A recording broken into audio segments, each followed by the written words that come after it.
new chapter known as Laplace transform and its application.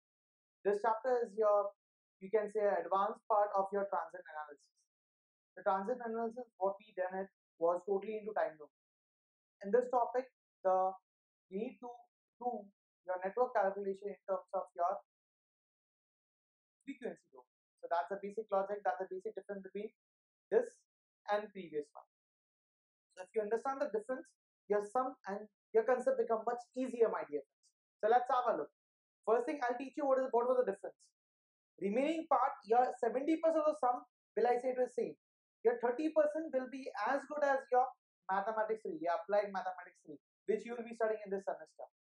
So your first chapter of applied mathematics 3 should be perfect before starting with this chapter. I won't be covering a basic sum or basic topic of Laplace. So before starting with this chapter, make it sure your Laplace transform of applied mathematics 3, at least the basic formulas, you're very thorough with it. So I was just getting for it, my dear friends. The basics even I'll teach you over here. But still, have a look at the Laplace before starting with this chapter. So your things will become much easier. So let's have a look, my dear friends. In this circuit, this network is given to you. A voltage, a resistance, an inductor, and so on. You have a graph for a voltage. So by using this graph, you need to find the V of t. So that's something new which you are getting it. So over here, in terms of voltage, you will be getting unit step signal, that is U of t. You will be getting R of t, that is ramp signal, or you will be getting a signal where from there you write the equation of time domain. That's the basic difference in earlier case and this case. Again, this question are the same. Optimal expression for I of t. But in this case, you cannot get I of t directly. You have to get I of s. Then by using Laplace inverse, you will be getting I of t. So in this topic, you need two concepts. One is your Laplace, then inverse Laplace. So you need to apply both the things. That's the reason you said the topic name is Laplace transform and its application. When you say application, you talk about inverse. So let's have a look, guys. Let's start with the first thing. I need to find the equation for V here. I hope you have drawn this circuit, so it becomes much easier for you to solve the further part. When I talk about V of t, my dear friends, if I need to write the equation, my V of t, first of all, is going very straight, having amplitude 1.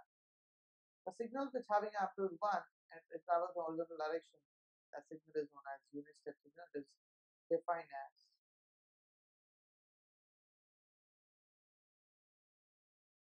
but the signal is getting decreased at point 1. So if signal is getting decreased, that means you should have a negative sign. At which point is getting decreased? At point 1. This is how I take it at point. So if I need to write the combined equation of V of t, my dear friends, it will be U of t starting at U of t minus, because it is getting decreased, at which point at U of t. For example, it would be getting decreased at 2. So the equation would be U of t minus U of t. It would be at 3, it would be U of t minus U of t, and so on. So that's the way you got the equation for V of t. So put this equation of U of t in your network. So if you redraw your network, my dear friends, you have a voltage source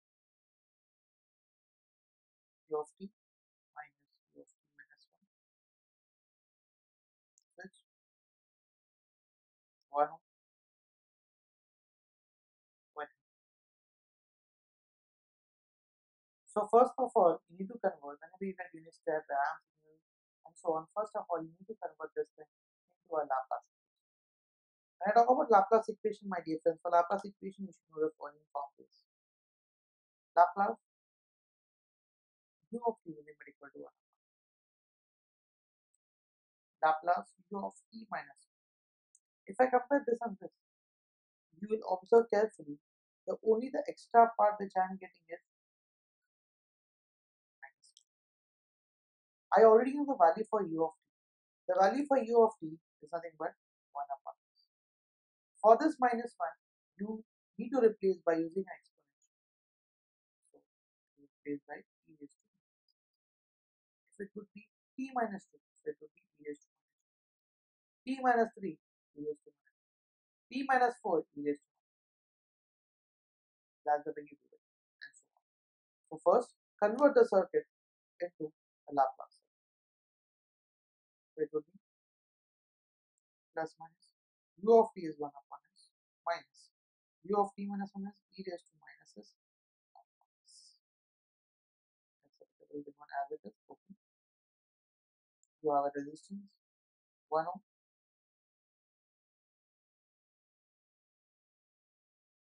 You have an inductor. For an inductor to be converted, the formula for R remains R. For L, it is converted as L. So it will be 1 into S. So now everything is being converted into Laplace. So let's solve the previous cases as we had done it. I have 0, T of 0 minus T greater than 0. So in this side of sum, you can directly start at T greater than 0 plus because ultimately you deal with I of. So let's start with T greater than 0 plus. When I talk about T greater than 0 plus condition, that means nothing is in steady state. When I talk about steady state, my dear friends, I mean like there is no current flowing in advance at T equals 0 minus in your inductor. So when you closing the switch at that instant, there will be current flowing. That means everything is in initial condition.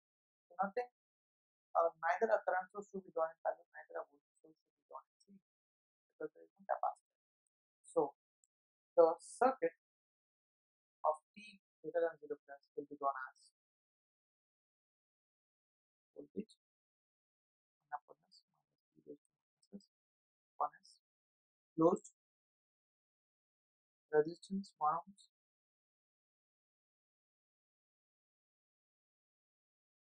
inductor.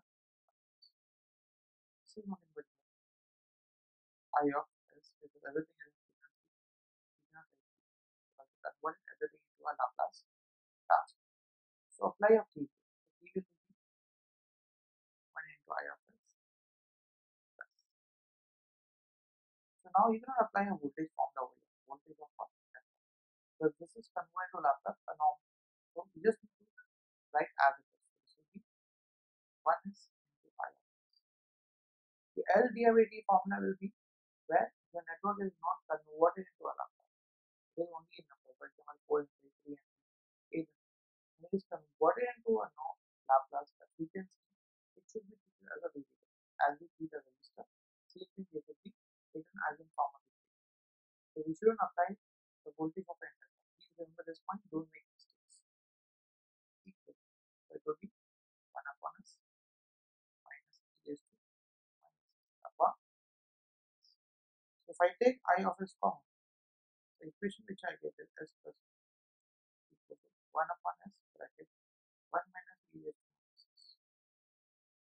So I of s will be equal to 1 upon s s plus bracket 1 minus e raised to minus s. So your I of s will be equal to 1 upon s into s plus minus e raised to minus s upon s into s plus. So now we will be applying the partial differential in both the cases. So applying partial in both the cases over here as well as over here. So the equation which you get, my dear friend, after applying partial, let's do it. So let's apply partial 1 upon s into s plus 1. The power is 1, so there will be only one unknown. The power is 1, so there will be only one unknown, that is going to be. If I need to find e, I need to write the whole equation as it is 1 upon s into s plus 1. So s having a denominator of a having a denominator of s, so right, and condition whatever is in denominator of a, so make it equal to 0. This gets cancelled. A is equal to 1 upon s plus 1. Condition is equal to 0. Put the value of s equal to 0. So a is not equal to 0. Now you'll be getting the value of for b. B is nothing but again right as it is 1 upon s into Your denominator of b is s plus 1. So we written as it is. Whatever is in b, so write equal to 0. So s plus 1 equal to 0. S is equal to minus 1. So after getting a, put the value of b s equal to minus 1, get the value for b, and apply the partial for second term as well. So power is 1, so only one unknown, power is 1, only one unknown. A upon b upon. If I need to find a, so it will be the whole term as it is, s plus 1 condition is equal to c. This will be equal to, wherever you get s, it will be equal to 0. So your term which you get over here is, this will get cancelled. Anything which is 0 is 1. The which will be getting this. Now logic says, my dear friend, whenever you have exponential in numerator, you shouldn't consider this part for your partial. So this is a mistake what normally shouldn't do it, because this term we need it when we apply inverse Laplace transform. So keep in mind, whenever you have a exponential numerator, you never consider this part in your partial. So leave that part. The remaining part what you have, you should consider for your last. And if you see remaining part, you have already found out the value for a. Please keep that in mind. This is a common mistake which we do it. Okay, so let's write the equation for I of s after when we get the partial. So equation for I of s was this: 1 upon s plus 1 minus e raised to minus s upon s. After applying partial, a was 1, b was minus 1, take e raised to minus s common, a was 1, b was minus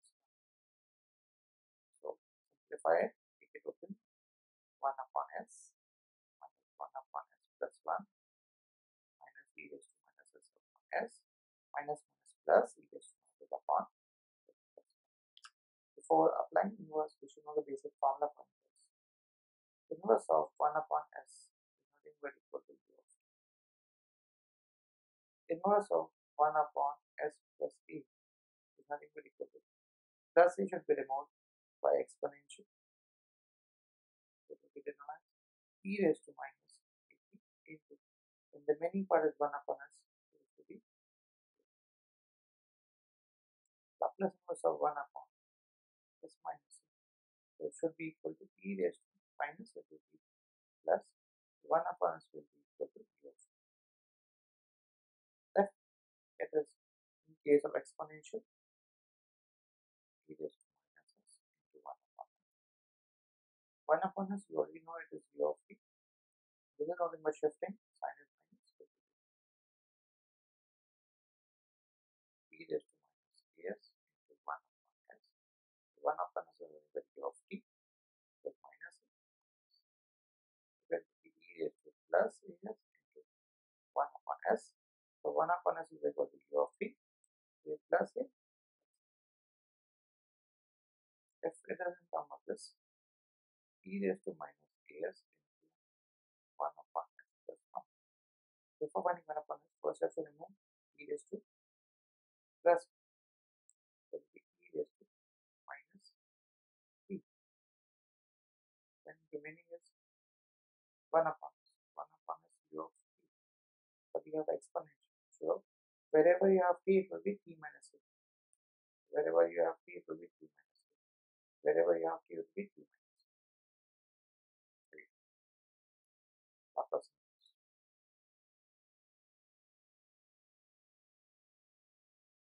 It will be e raised to plus as 1 upon s.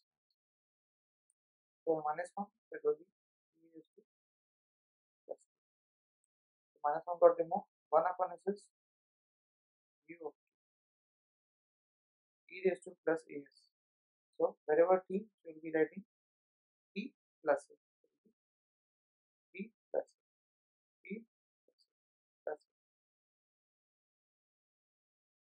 So apply the basic formulas, guys. You get the equation for I of t. So we'll be writing taking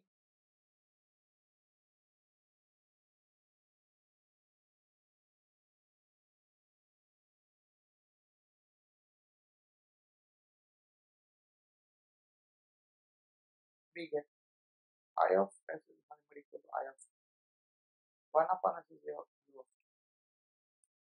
minus e raised to minus t into u of t minus e raised to minus s upon s, that is, so u of t plus s plus 1 of this, so e raised to minus t into u of t. Again you have exponential as well, so t minus 1. So that will be your generic equation of u of t, which has to be obtained from the given circuit. So that was the logic behind this. So in this case, whatever you get, your voltage equation either will be in some sort of waveform or unit step or a ramp. So you have to be very careful with this.